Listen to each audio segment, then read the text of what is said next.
Halo Tribuners, kembali lagi bersama saya Rio. Kali ini kita di Trip Talk Today Health. Dengan topik kali ini kenali bahaya HIV.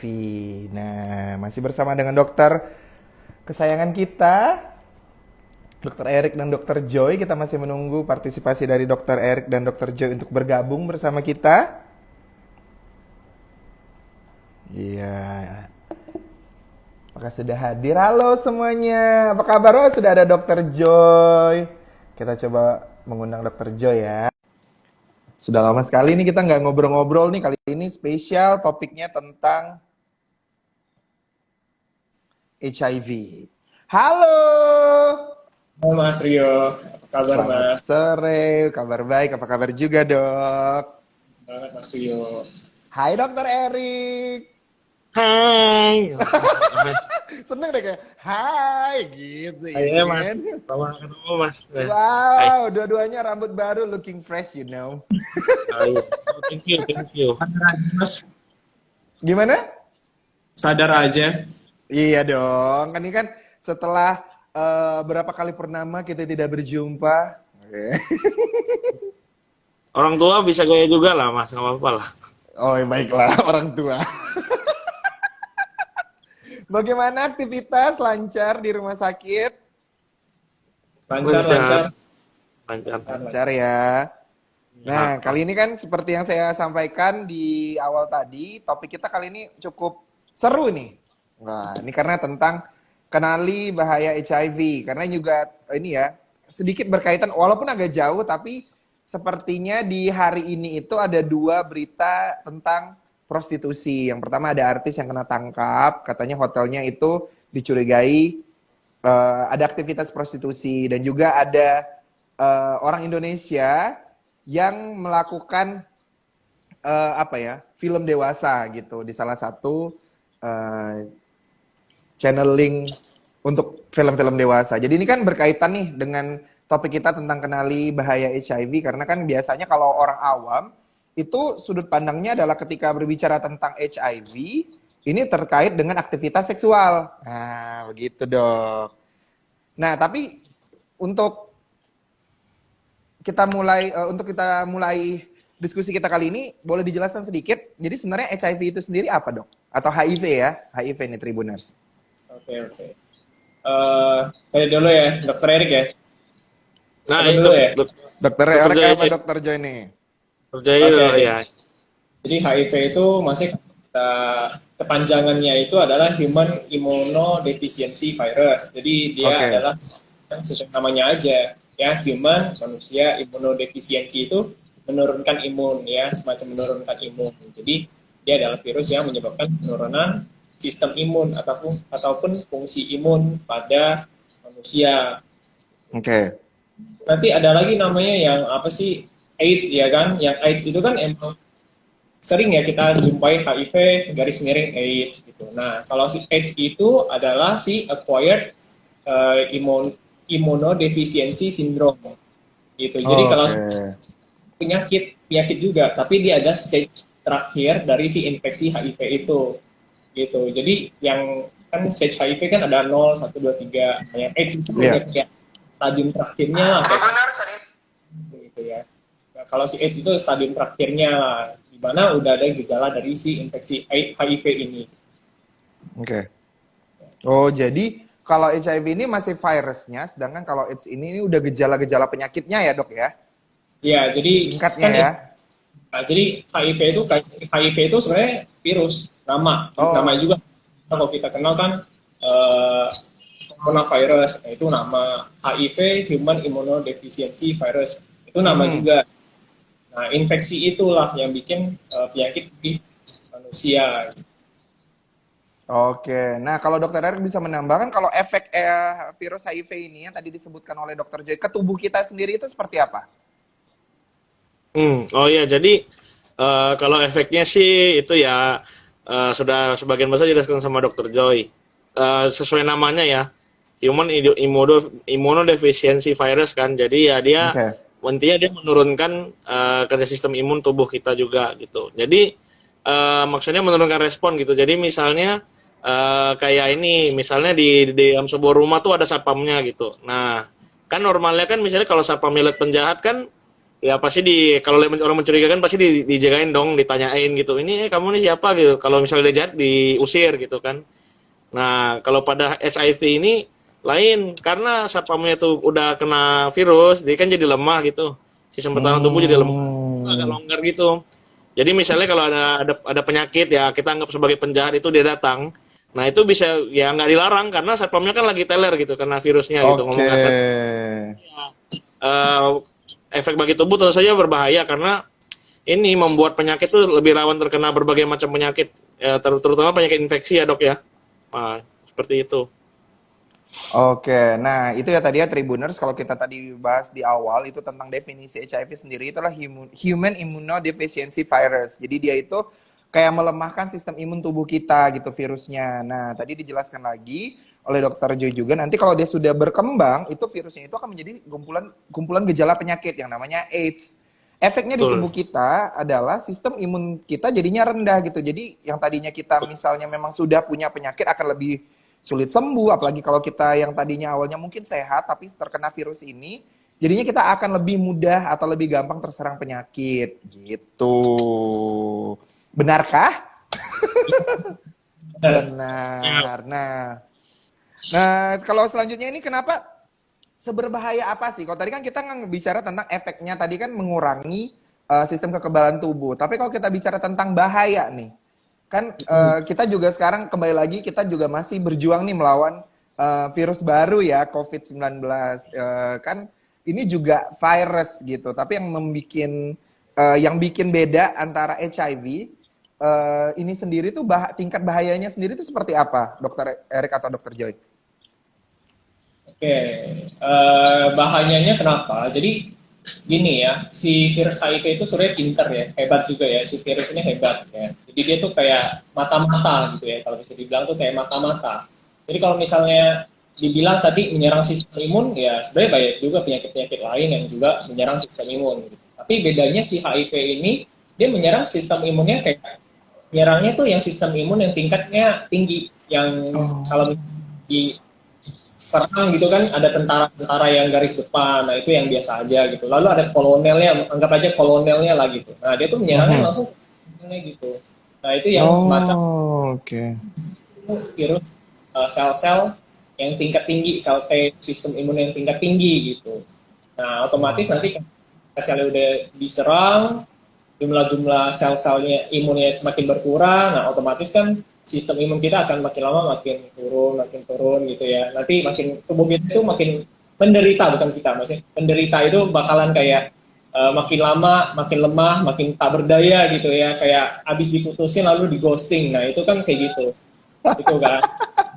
Oh, nah jadi tingkat bahayanya itu lebih kepada apa ya Tribuners? Jadi kalau virus ini tuh langsung menyerang sistem kekebalan tubuh kita yang paling besar gitu, menjaga tubuh kita gitu. Jadi dia tidak lagi menyerang yang istilahnya yang kecil-kecil gitu. Jadi kalau dia tahu nih yang membuat tubuh kita ini apa nih yang paling kuat yang menjaga tubuh kita agar tetap sehat, itu yang diserangnya. Dan ya semakin sering dia menyerang ya pastinya sistem kekebalan tubuh kita akan hilang, berkurang ya, mungkin berkurang dulu, lama-lama hilang ya. Makanya penyakit apapun yang masuk ke tubuh kita itu tidak ada lagi filternya gitu, tidak ada lagi yang bisa menahan penyakit itu masuk. Apalagi kalau penyakit menular ya dok ya, itu semakin pasti akan semakin cepat itu prosesnya, karena kan tidak ada lagi yang bisa menahan Karena kita tahu masuk gitu.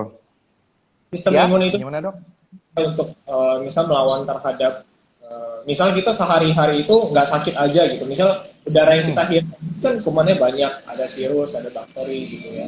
Makanan yang kita makan juga kan ada bakteri gitu ya, masuk ke mata, masuk ke telinga gitu kan juga ada kuman gitu. Nah itu sebenarnya yang membuat kuman-kuman itu mati, yang menjaga tubuh kita itu adalah sistem imun kita itu sendiri gitu. Tapi bagaimana dengan sistem imun kita itu kalau kena HIV, penderita itu kena HIV, itu kan dia akan menurun, otomatis dia akan gampang banget kena infeksi. Misalnya kita kayak makan nasi goreng tepi jalan gitu ya, paling parah-parahnya kan paling mencret bentar gitu. Tapi kalau sama penderita HIV bisa mencari berhari-hari, berminggu-minggu. Gitu. Misalnya Oke. kena asap dikit, batuk-batuk bentar. Tapi kalau kena HIV, itu penderitanya bisa sampai yang gejalanya parah. Gitu. Oke. Nah, tadi ini barusan disinggung gejalanya. Kalau misalnya kita sudah terpapar virus HIV atau HIV ini sendiri, gejala-gejala yang umum nih dok, yang biasanya bisa dirasakan para penderita HIV atau misalnya orang yang sebelumnya tidak sadar nih bahwa dia menderita HIV ini gitu. Jadi kalau kita bicara tentang gejalanya sendiri itu seperti apa? Apakah ada beberapa tanda-tanda khusus atau dia langsung menyerang kayak tadi, langsung membuat kita sakit berhari-hari misalnya, atau ada yang lainnya dok? Oke, jadi ini penting nih Mas ya. Jadi kan kayak banyak ya pembahasan kayak di internet tuh gejala HIV tuh ini, gejala HIV tuh itu gitu. Kan apa ya?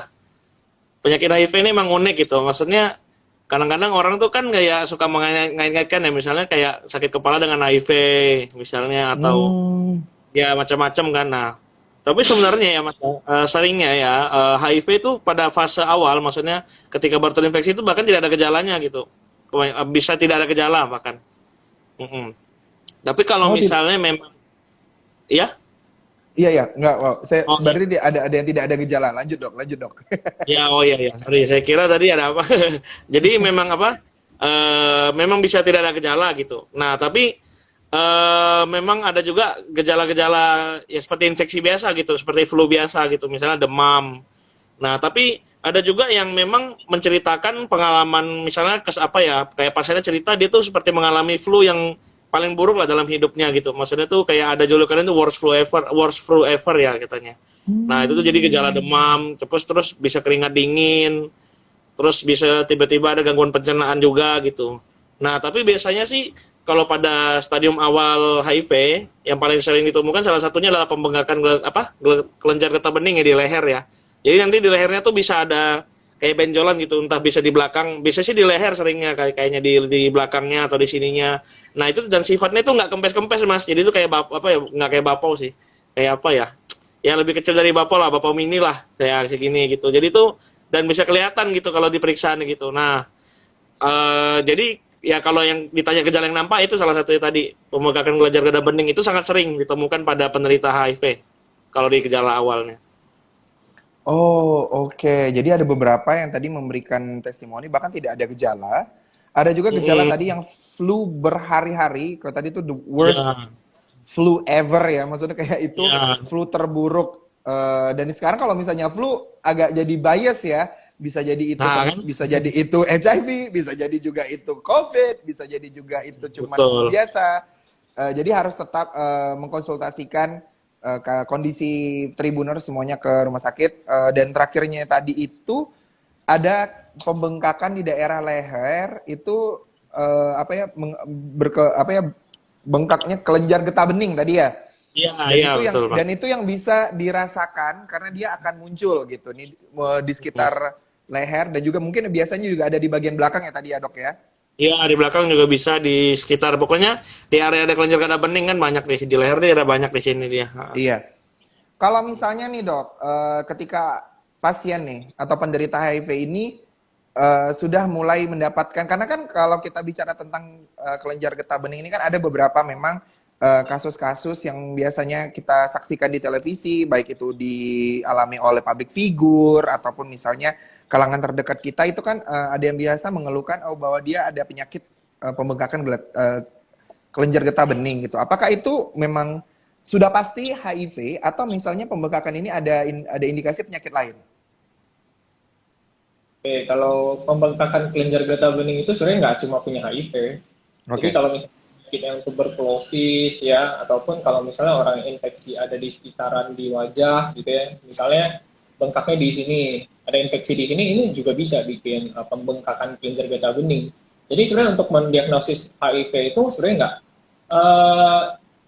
gejalanya itu tidak khas, ya gejalanya tidak khas gitu. Kalau misalnya kayak kalau misalnya kita ngomongin tentang penyakit TB ya, batuk TB yang batuk 6 bulan, yang obat 6 bulan itu kan lumayan khas gitu, misalnya batuknya 2 minggu, ada sesak nafas, turun berat badan, nah itu. Tapi kalau HIV itu cenderung gejalanya tidak khas biasanya.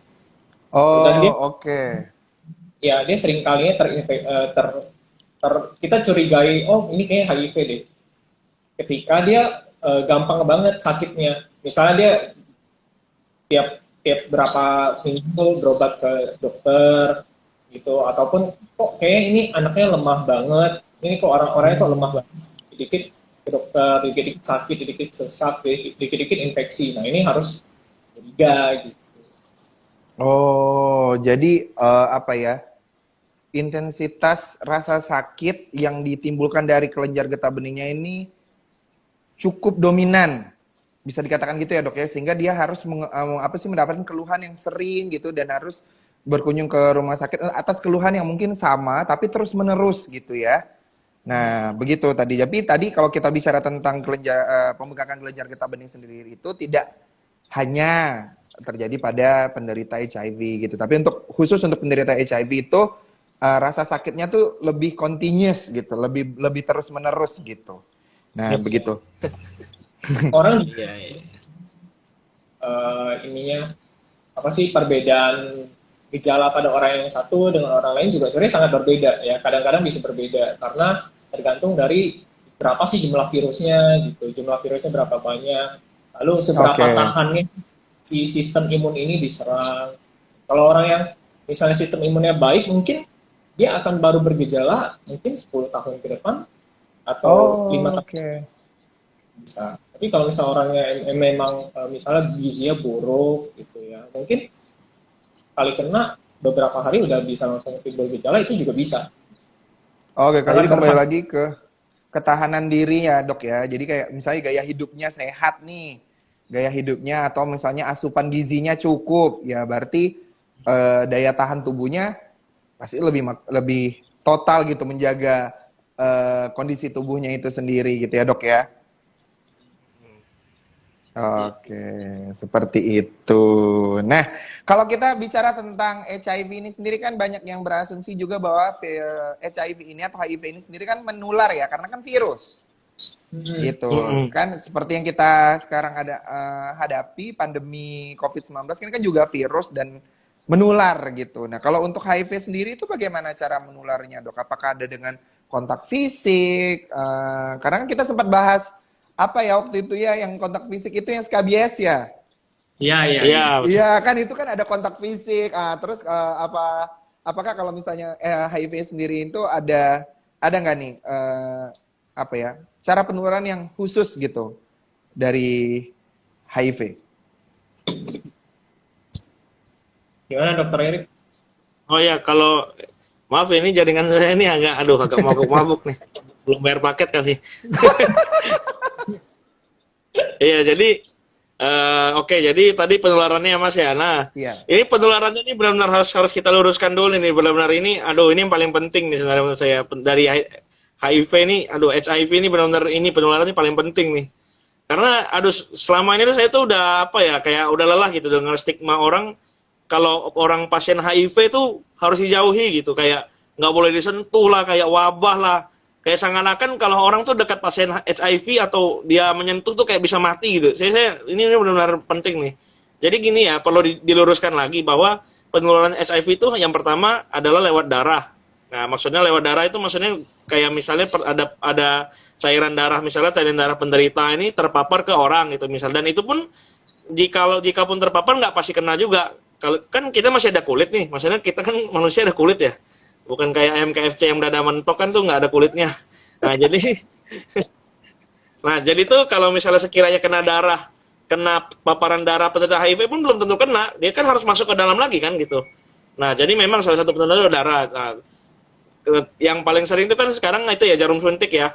Nah narkoba biasanya pemakai narkoba gitu atau pemakaian jarum tidak steril. Nah makanya ini penting nih buat teman-teman yang masyarakat umum juga pakai jarum tuh hati-hati gitu, jangan pakai jarum sembarangan, jangan apalagi nggak tahu indikasinya, nggak tahu bekas dari mana, itu jangan sembarangan dipakai gitu, jangan pinter-pinter soal suntik-suntik vitamin sendiri gitu. Nah itu kan lagi ngetren ya, aduh pusing saya itu.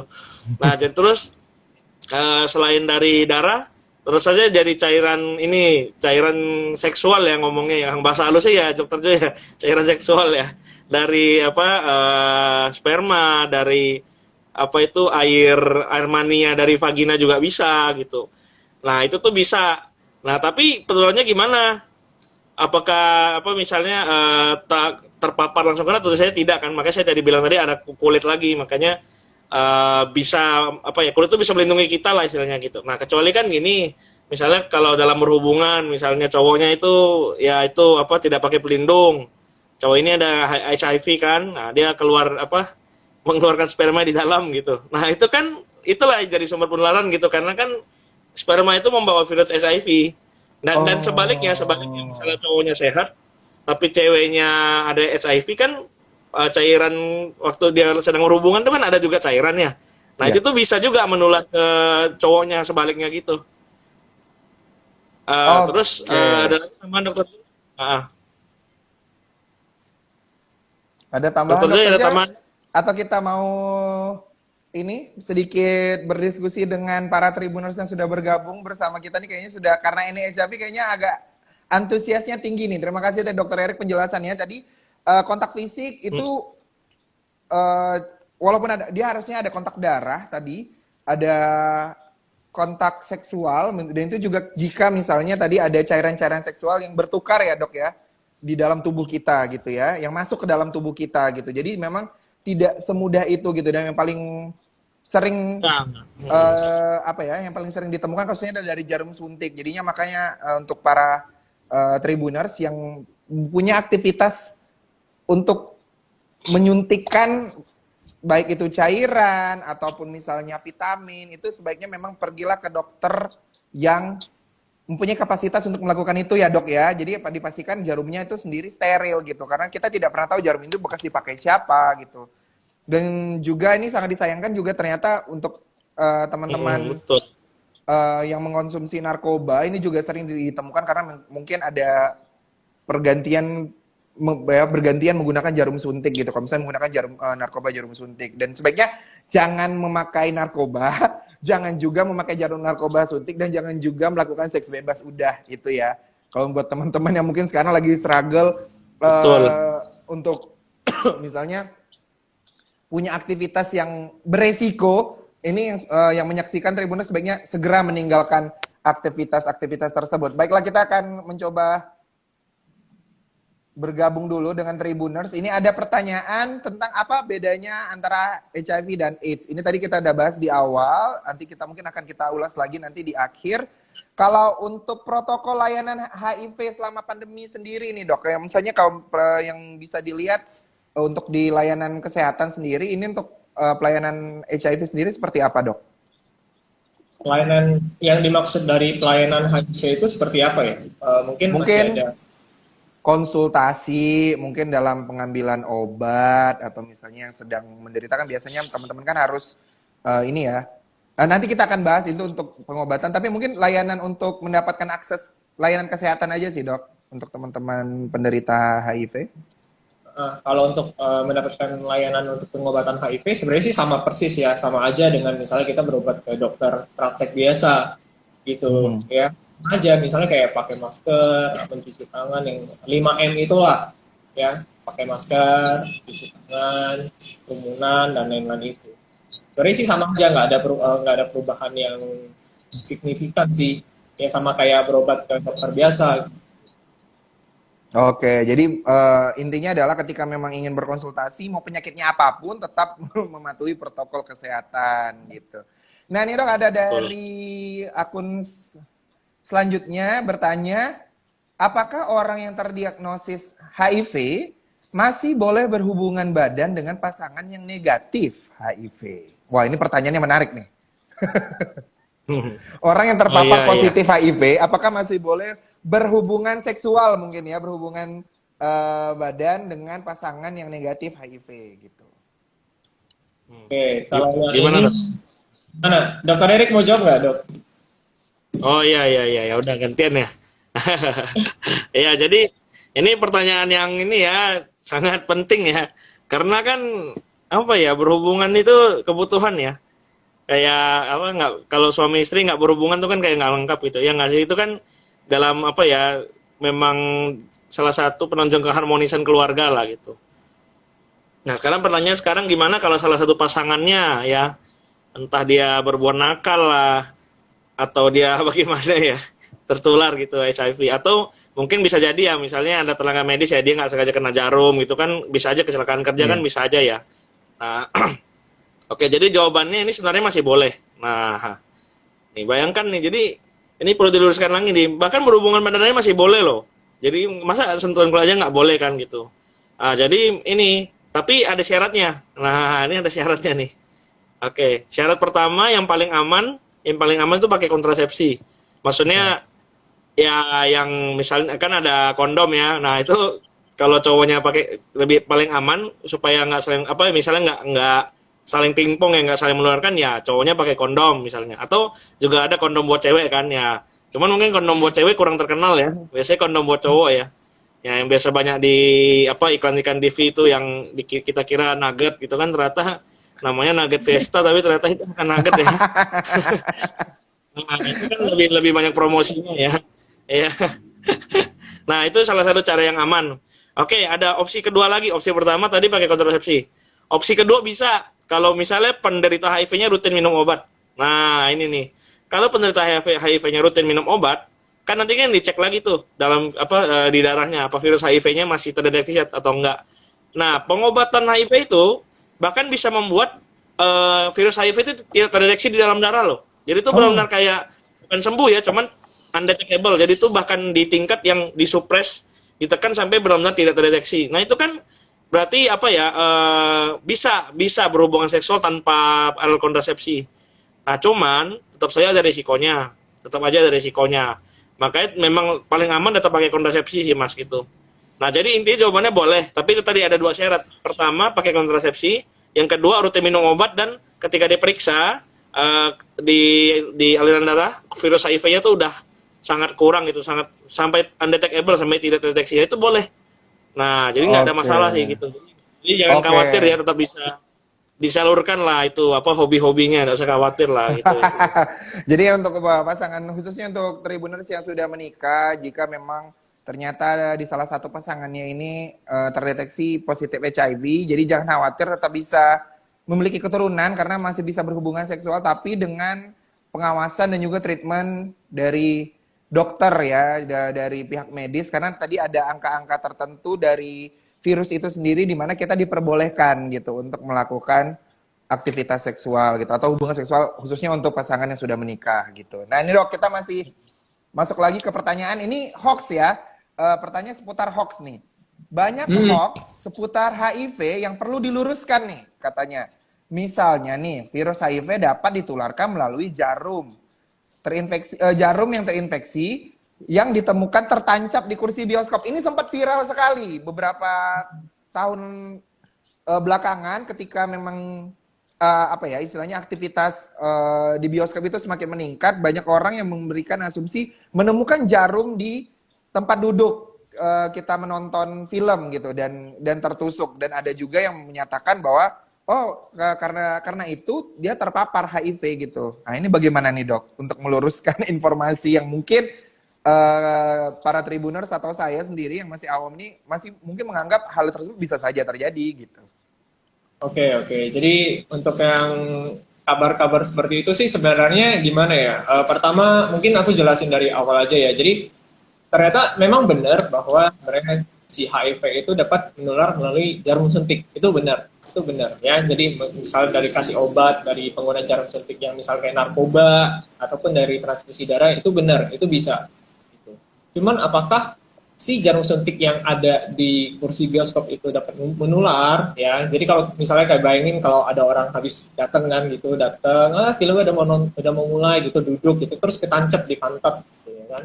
Nah, itu kan sebenarnya ada banyak faktor gitu yang menentukan apakah si jarum itu dapat menularkan atau enggak gitu. Pertama adalah ya jarumnya nusuknya sedalam apa gitu. Nembus nggak ke celana gitu atau sampai nembus ke dalam pantat gitu kan, ya itu kan tergantung ya.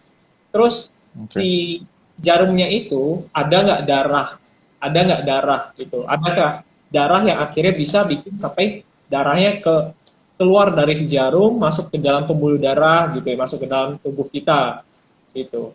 Lalu tergantung juga sama berapa banyak darah yang masuk gitu. Oke. Lalu tergantung jarum itu udah ditaruh berapa lama gitu. Karena semakin lama jarum itu ditaruh gitu ya, kan si virus HIV itu kan nggak bisa tahan hidup ya, nggak bisa tahan selama itu gitu. Di luar tubuh manusia itu dia nggak akan bisa bertahan selama itu gitu.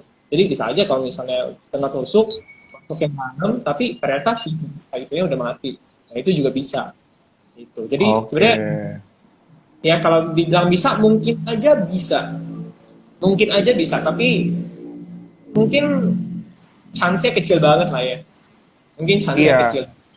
Karena tadi kan sempat disebutkan Betul. bahwa virus itu sendiri tidak bisa bertahan lama ketika dia di luar tubuh manusia ya. Jadi kan agak sedikit riskan kalau ternyata memang si jarum itu sudah di situ berhari-hari misalnya atau misalnya berbulan-bulan. Bisa saja mungkin ya dok ya, misalnya orang yang baru meninggalkan bioskop itu tertusuk jadi darahnya menempel terus tertusuk lagi nih ke orang lainnya kayak gitu tanpa disadari. Itu mungkin. Tapi kan Iya. chance-nya kecil karena kita pasti Ya. otomatis ketika kita tertusuk dengan sesuatu yang memang bisa menyebabkan luka itu kan pasti menimbulkan rasa sakit. Dan pastinya Pasti kita sakit. akan, iya kan, jadi agak sedikit apa ya, beresiko kalau kita mempercayai hoax seperti ini karena tidak ada apa ya, scientific research-nya gitu terkait dengan kasus ini gitu. Ini kan hanya kayak seperti informasi yang viral gitu di kalangan masyarakat gitu. Nah ini juga nih dok, ada pertanyaan lagi nih sebelum kita masuk ke pencegahan dan bagaimana cara mengatasi HIV itu sendiri. Ini ada lagi hoax yang menyebutkan, maaf, HIV penderita HIV atau AIDS ini sendiri kita tidak boleh makan bareng gitu dengan alat makan mereka. Nah, ini katanya bisa menularkan nih dari penggunaan alat makan secara bergantian nih. Berarti kan alat makan yang sama. Nah, ini bagaimana nih dok? Kecuali alat makannya dari Iya. pisau kayaknya ya dok ya. Pisau semuanya di berdarah-darah gitu. Mungkin Ya, bisa ditanya, jadi dok. jadi ini ya jawabannya dulu. Ini pusing saya. Jadi gini. Jadi ini pertanyaannya sangat bagus ya. Terima kasih ya Hoax Crisis Center Borneo ya. Ini harus Iya. jawab sekarang. Nah, jadi intinya tadi saya udah sampaikan di awal. Penularannya tuh lewat cairan seks sama darah. Mhm. Tapi saya nggak ada mention liur sama sekali kan gitu. Nah, jadi kenapa? Karena memang apa ya, penularan liur itu sangat jarang, sangat bahkan mustahil ya Dokter Joy ya. Belum itu ya kayaknya belum ada ya. Kayak penelitian yang penelitian membuktikan kayak penularan lewat liur gitu ya kali ya. Bagaimana dokter Joy? Tapi gini, ini agak skenario yang agak lucu ya. Bisa jadi gini, misalnya ya yang misalnya orang ini makan pakai garpu. Nah, terus garpunya tuh kecolok ke pipi sampai berdarah gitu kan, tapi orangnya nggak sadar gitu. Nah, kecolok sampai berdarah banget ya, harus berdarah banget gitu ya. Nah, terus baru dipakai garpu yang berdarah-darah itu dipakai buat makan orang lain, kan nggak mungkin kan, maksudnya udah garpu berdarah dipakai buat makan kan nggak lucu gitu istilahnya. Oke. Tapi Nah nih. kalau misalnya alat makan sih enggak itu tidak semudah itu kok. Dan jangan membuat stigma yang aneh-aneh gitu bagi yang menonton juga, tolong gitu. Jangan selebay itulah istilahnya gitu. Tapi Apa HIV misalnya- nggak boleh Iya. sih. Apa gimana HIV dok? nggak usah sharing alat makan ya. Tapi memang lebih baik jangan sering alat makan, betul. Maksudnya dicuci lah. Jangan bergantian Ya, tapi- kecuali kalau misalnya lagi romantic dinner kali ya dok ya. Iya. Ya memang sih betul juga, kalau menurunkan resiko sih sebaiknya ya udah gitu. Jangan diusahakan dikurangi lah gitu. Tapi kan ya nggak spesifik itu ya. Betul juga kata Dokter Joy, betul. Oke, kecuali misalnya tadi ternyata penderita HIV/AIDS ini sendiri, misalnya ya kali ya dok ya, ini boleh diluruskan, punya penyakit yang bisa menular lewat air liur kali ya dok ya. Ya, Nah, kan tadi kan bisa jadi gitu, tapi bukan berarti dia terpapar HIV AIDS gitu. Jadi kalau ini totally hoax karena tadi dia menularnya lewat darah, lewat cairan seksual gitu Iya, ya, Tribuners. betul. Oke, sebelum kita nanti masuk ke pertanyaan selanjutnya, kita balik lagi ke diskusi kita. Apakah HIV ini sendiri bisa disembuhkan, Dok? Oke, aku yang jawab. Halo? Ini aku yang jawab ya, Rik. Ya. Boleh, boleh, boleh. Oh iya ya, dokter aja Dok. Aduh, jaringan saya nih. Aneh sih. Ya, dokter aja Dok. Ah ya. Oke, jadi kalau HIV itu bisa disembuhkan atau enggak, sebenarnya sangat jarang. Sejauh ini mungkin yang akhirnya sembuh dari penyakit HIV itu mungkin nggak sampai 5 orang kali ya. Karena yang sembuh itu waktu itu kalau nggak salah ada laporan kasusnya memang dia dapatkan terapi stem cell gitu ya. Tapi itu pun sangat jarang, masih dalam penelitian gitu. Lalu apakah disembuhkan itu sangat susah ya, kan susah banget ya gitu ya. Jadi yang bisa itu mungkin dikontrol, ya dikontrol dengan pemberian antiretroviral ya. Jadi kalau misalnya orang HIV itu dia ada kombinasi obatnya. Kombinasi obat itu disebut dengan kombinasi obat antiretroviral, antiretrovirus gitu. Nah, itu bisa dikontrol ya dan dicek per berapa lama, dicek apakah si sel T itu apakah dalam jumlah yang cukup atau enggak gitu. Nah, kalau misal dalam jumlah yang cukup, ya dia boleh berhubungan seks, dia boleh berhubungan dengan yang lain gitu, dan itu udah termasuk ke dalam HIV yang terkontrol. Jadi kalau Oke. misalnya buat atau enggak sih, kasus kesembuhan itu masih sangat sedikit sekali. Oke. Jadi tadi kalau misalnya kita bicara tentang kesembuhan, mungkin ya ke depannya ya Dok ya, kalau misalnya memang apa ya, penelitian dari pihak medis sendiri semakin berkembang, akhirnya ditemukanlah nih obatnya ya. Kita kan selalu berharap yang terbaik gitu. Tapi untuk sampai di tahun 2021 ini untuk tingkat kesembuhan itu sangat kecil, tapi masih bisa ada treatment untuk menekan pertumbuhan virus ya Dok ya, lewat tadi ada mengkonsumsi antiretrovirus itu tadi. Jadi dia tidak akan, Iya. virusnya itu tidak akan berkembang gitu, Tribuners gitu. Nah, kalau untuk mencegahnya sendiri nih Dok, karena kan mencegah lebih baik daripada terkena virus ya kan. Jadi, apalagi sekarang kalau kita bicara sepanjang pandemi ini, kita jangan terlalu naif untuk mengatakan, wah kan saya kan tidak punya resiko, tidak beraktivitas seperti bagaimana orang-orang yang terkena atau teman-teman penderita HIV gitu kan. Tapi kan juga tidak bisa kita tidak menutup kemungkinan kayak tadi ada kecelakaan kerja misalnya yang akhirnya kita terpapar virus ini sendiri itu. Kalau untuk mencegahnya sendiri seperti apa, Dok? Oke, untuk mencegah penyakit apa tertular HIV ya. Iya. Nah, jadi nih ya, ini kan itu ya sebenarnya di dunia ini HIV itu udah cukup laju ya. Sebenarnya penyebarannya ya. Saya juga bingung sih. Sebenarnya itu apa? Ada sih penelitian kayak mengatakan kalau sebenarnya HIV itu memang sebenarnya itu agak apa ya, persentase tertular itu tuh rendah gitu. Maksudnya dari berapa ribu paparan tuh mungkin kemungkinannya 1 gitu Mas. Tapi memang ya kita nggak bisa meremehkan lagi karena jumlah HIV di apa ya di dunia tuh udah tinggi banget gitu kan sekarang kan. Nah gitu. Jadi ini kalau pencegahannya ya, yang pertama itu kalau tentu saja kalau aktivitas seksual nih. Nah, kalau berhubungan tuh jangan ganti-ganti pasangan gitu, itu yang pertama. Karena kita nggak tahu nih pasangan kita nih sebenarnya ya kecuali dia memang udah periksa kesehatan ya.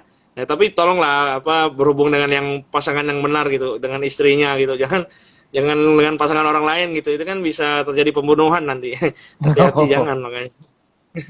Nah, tapi intinya jangan yang paling pertama tuh setia sama pasangan, itu paling gampang. Berhubungan sama dengan pasangannya saja. Jangan ganti-ganti. Terus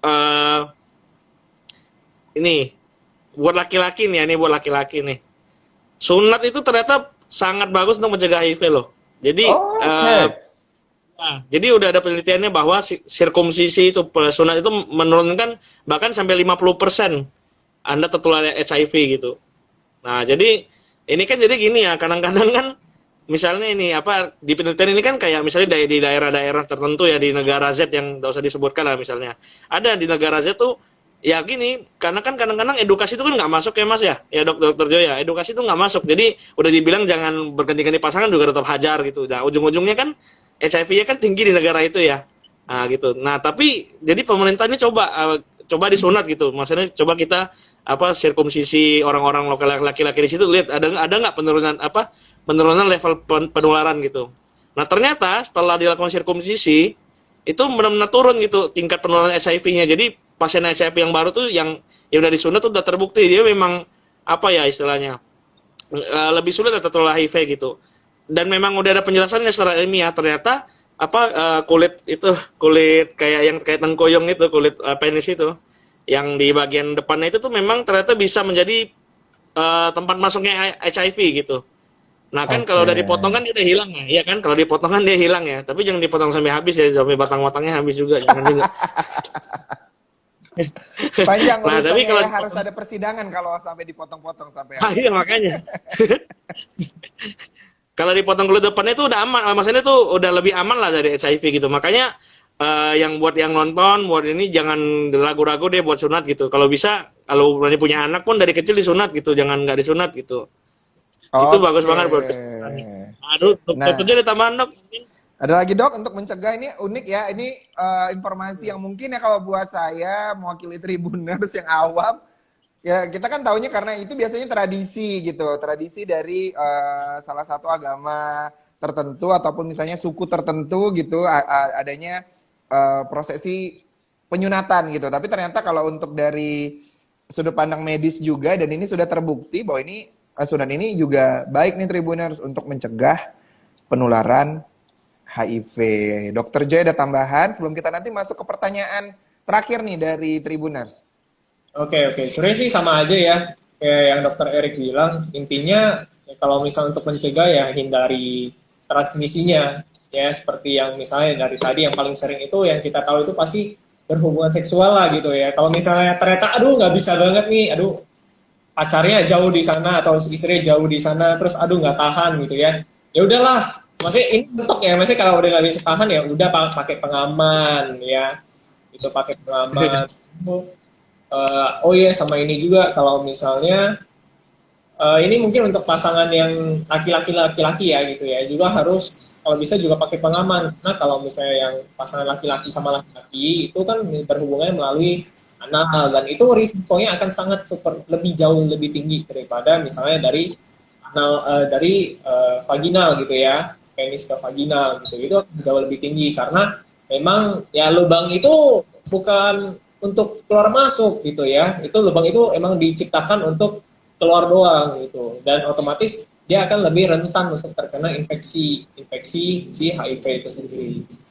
Lalu sama yang itu kalau misalnya untuk berhubungan seks, lalu selain itu juga dari yang tadi misalnya penggunaan narkoba suntik, ya jangan pakai jarum yang bergantian gitu ya. Jarumnya jadi satu orang pakai satu. Ya tapi ya itu bukan berarti bahwa saya suruh ya boleh ya kalian boleh pakai narkoba enggak ya. Jadi intinya adalah kalau saya tadi yang mengambil kesimpulan harus menjadi pasangan yang setia. Tetap walaupun misalnya ya walaupun sudah setia pun kan pasti kan setiap orang kan punya goalsnya masing-masing dalam rumah tangga ya. Kalau misalnya memang lebih baik untuk menggunakan kontrasepsi, pakailah alat kontrasepsi untuk menjaga keharmonisan rumah tangga atau misalnya untuk menjaga penyakit-penyakit yang bisa saja masuk lewat virus HIV. Dan itu juga khususnya untuk tadi pasangan yang misalnya homoseksual ya dok ya, itu juga harus lebih kencang lagi memerhatikan kesehatan aktivitas seksualnya itu sendiri. Tapi tidak disarankan untuk melakukan aktivitas itu. Jadi sebaiknya beraktivitas pada sewajarnya ya dok ya. Dan juga tadi kalau untuk pengguna jarum suntik, nah ini jadi kalau tadi mengambil contohnya mungkin kita tidak campaign teman-teman boleh menggunakan narkoba, tentu saja tidak boleh, apalagi menggunakan jarum suntik gitu. Dan nah, ini juga untuk para mungkin Tribuners yang suka sekali melakukan aktivitas kecantikan yang menggunakan jarum suntik juga harus dipastikan juga jarum suntiknya dalam keadaan steril. Karena kan ada sekarang kan ada kayak suntik vitamin, suntik putih, macam-macam lah gitu. Yang ada misalnya suntik di wajah, jadi segala macam. Jadi pastikan dokter itu memberikan jarum yang steril dan memang jarum yang baru gitu kepada para Tribuners semuanya. Ini pertanyaan terakhir dok yang mungkin bisa dijawab dengan singkat. Ingin bertanya lagi dok, apakah wanita dengan HIV bisa lahir normal atau harus sesar? Ya, Dokter Erik, mungkin mau Ya, jawab?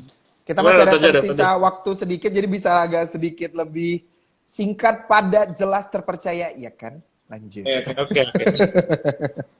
Misalnya apa sih lahiran itu kan kalau misal lahiran normal itu kan takutnya ada kontaminasi ya, meskipun sebenarnya pun selama kehamilan itu pun ada tetap risiko transmisi dari HIV ke janin gitu ya. Tapi kan kita kan nganggap aja janinnya masih belum kena HIV gitu ya.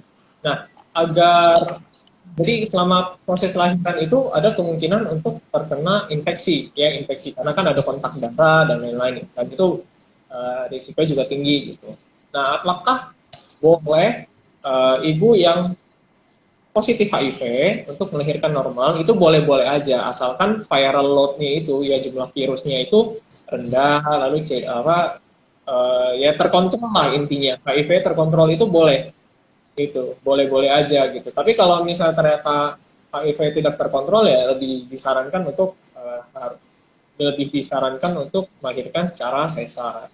Nah, makanya selama kehamilan itu pun harusnya memang udah ada pemeriksaan HIV. Jadi kalau ternyata si ibu ini HIV gitu ya, nah itu udah harus mulai langsung antiretroviral terapi itu ya, terapi untuk HIV itu. Gitu. Jadi kalau misal boleh atau enggak tergantung lagi sama seberapa terkontrolnya. Oke, terima kasih Dokter Jo, Dokter Erik. Ada yang disampaikan terakhir nih untuk para Tribuners terkait dengan topik kita di sore hari ini, kenali bahaya HIV, sebelum kita pamit undur diri. Oke. Kalau dari saya sih gini, intinya kalau misalnya memang hubungan seksual itu kan memang sesuatu yang ini ya, menjadi kebutuhan gitu. Nah, tapi intinya berhubungan seksualnya dengan bertanggung jawab gitu, dan ada aturannya juga gitu. Kita kan ilmu kesehatan sudah berkembang, teknologi sudah berkembang gitu. Tolong itu nafsu tuh juga dikontrol gitu. Jangan ganti pasangan gitu. Belajarlah setia sama pasangannya gitu. Itu yang penting sih. Kalau sebenarnya kalau seorang di seluruh dunia ini setia sama pasangannya, HIV itu nggak akan kemana-mana sebenarnya Mas. Itu bisa berhenti penularannya gitu. Karena kan dia kan nggak akan bakal menurun drastis lah itu HIV kalau misalnya memang orang-orang itu nggak berganti hubungan pasangan seksual gitu. Nah, jadi memang dua pilar utama itu kan pemakaian narkoba sama hubungan seksual. Nah, itu kalau misalnya pemakaian narkoba dengan jarum suntik yang berulang-ulang, yang seperti kata Dr. Joy dan Mas Rido tadi bilang, kita nggak mempromosikan pakai narkoba ya. Tapi kalau misalnya sekiranya memang itu emang bandel, ya setidaknya jarum suntiknya tuh jangan yang bergantian gitu intinya. Makanya tadi menurut saya ya dua pilar utama itu tadi kalau memang bisa menurun, bisa diturunkan angkanya, pasti HIV juga bakal menurun gitu. Jadi intinya setiap perbuatan Anda tuh ada konsekuensinya, itu aja sih dari saya. Oke, terima kasih Dokter Erik. Dari Dokter Joy mungkin ada sedikit? Mungkin tambahan aja ya, hentikan stigma terhadap penderita orang dengan HIV dan AIDS ya, orang dengan ODA ya, maksudnya ya itu sih paling hentikan stigma-nya, berhenti mencaci gitu ya. Kalau misalnya orang yang terkena HIV dan AIDS itu kan bukan karena mereka mau gitu. Itu aja sih. Oke, nah Tribuners, demikian diskusi di Trip Talk kita hari ini di Today's Health dengan topik kenali bahaya HIV. Jadi tadi sudah kita bahas dari awal apa itu HIV sampai dengan bagaimana pencegahannya. Tadi juga ada beberapa kita berinteraksi dengan Tribuners yang menyaksikan kita lewat Instagram. Banyak sekali hal yang bisa kita lakukan untuk menekan virus ini dengan menjadi pasangan yang setia, hindari menggunakan jarum suntik secara bergantian, dan yang paling penting kita harus juga menanamkan ke diri kita untuk tidak menstigma dan mendiskriminasi orang dengan HIV AIDS. Terima kasih Dr. Erik dan Dr. Joy, selamat berakhir pekan, semoga lancar, sehat-sehat terus ya, biar kita bisa terus berdiskusi dan memberikan edukasi. Trip Talk hadir, Trip Talk Today Sel hadir tidak hanya untuk memberikan informasi, tapi juga untuk memberikan edukasi untuk Tribuners ataupun masyarakat khususnya yang sering membuat asumsi atau mencari diagnosa secara pribadi gitu, dengan lebih aware tentang dunia medis gitu. Jadi ketika memang mempunyai gejala-gejala terkait dengan kesehatan, itu bisa langsung menghubungi layanan kesehatan terdekat, baik itu klinik, dokter, ataupun puskesmas, rumah sakit, pokoknya yang terdekat, segera menghubungi mereka gitu, dibanding dengan kita mencari asumsi menggali asumsi pribadi ataupun mencari artikel-artikel yang mungkin tidak bisa dipertanggungjawabkan kebenarannya. Baiklah, saya Rio Riandani mengucapkan terima kasih, Dr. Jero Terek. Saya akhiri dulu ya live kita ya sore hari ini. Terima kasih. Stigma HIV. Stigma HIV. Nice. Bye. Selamat sore semuanya.